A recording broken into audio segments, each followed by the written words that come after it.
পূর্ণব্রহ্ম শ্রী শ্রী হরিচাঁদ ঠাকুরের ১০৮তম শুভ আবির্ভাব তিথি উপলক্ষে গোপালগঞ্জ জেলার কাশিয়ানী থানার শ্রীধম ওরাকান্দিতে অনুষ্ঠিত হল ৩ দিনব্যাপী পুণ্য স্নান ও মতুয়া মহামেলা।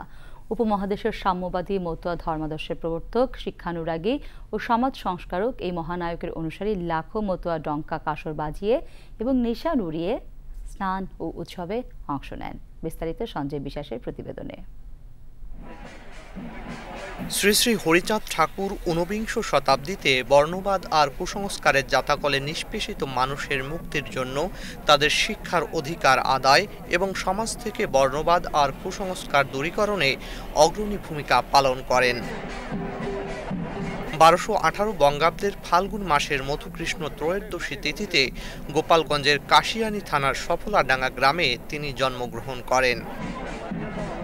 ধর্মীয়ভাবে সকল মানুষের সমমর্যাদা প্রতিষ্ঠায় তিনি সাম্যবাদী মতুয়া ধর্মাদর্শের প্রচলন করেন।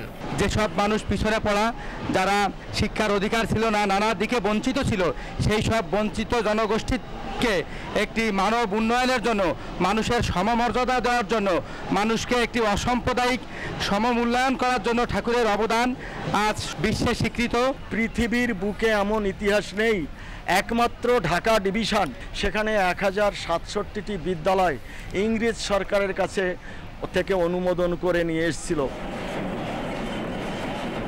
শ্রী শ্রী হরিচাঁদ ঠাকুরের আদর্শের অনুসারী লাখো মতুয়া পুণ্য লাভের আশায় ডঙ্কা কাসর বাজিয়ে লাল নিশান উড়িয়ে স্নান ও উৎসবে অংশগ্রহণ করেন। ভক্তদের সঙ্গে বাংলাদেশ, ভারত, আমেরিকা সহ বিভিন্ন দেশের পর্যটক ও পুণ্যার্থীরা অনুষ্ঠানে অংশ নেন। ঠাকুরের এই ঋণ আমরা জীবন দিয়ে শোধ করতে পারবো না, তাই আমরা ঠাকুরের নামে নিউ ইয়র্ক শহর থেকে আমরা ঠাকুরের নাম প্রচার করছি। ঠাকুরের অসাম্প্রদায়িক চেতনার প্রতীক হিসেবে এবছরও ৩ কর্মীয়ার দলের স্নানে অংশগ্রহণের মধ্যে দিয়ে স্নান উৎসবের সূচনা করা হয়। শোষণ ও বঞ্চনা থেকে মুক্তি পেতে পূর্ণব্রহ্ম শ্রী শ্রী হরিচাঁদ ঠাকুর অন্তর্গ শ্রেণীর মানুষকে ঐক্যবদ্ধ হওয়ার পথ দেখিয়েছেন। তাই তার আবির্ভাব দিবসে আকাশে বাতাসে ধ্বনিত হচ্ছে সেই ঐক্যবদ্ধ শক্তিরই জয়গান। শ্রীধাম ওরাকান্দি থেকে সঞ্জয় বিশ্বাস, বাংলাদেশ টেলিভিশন।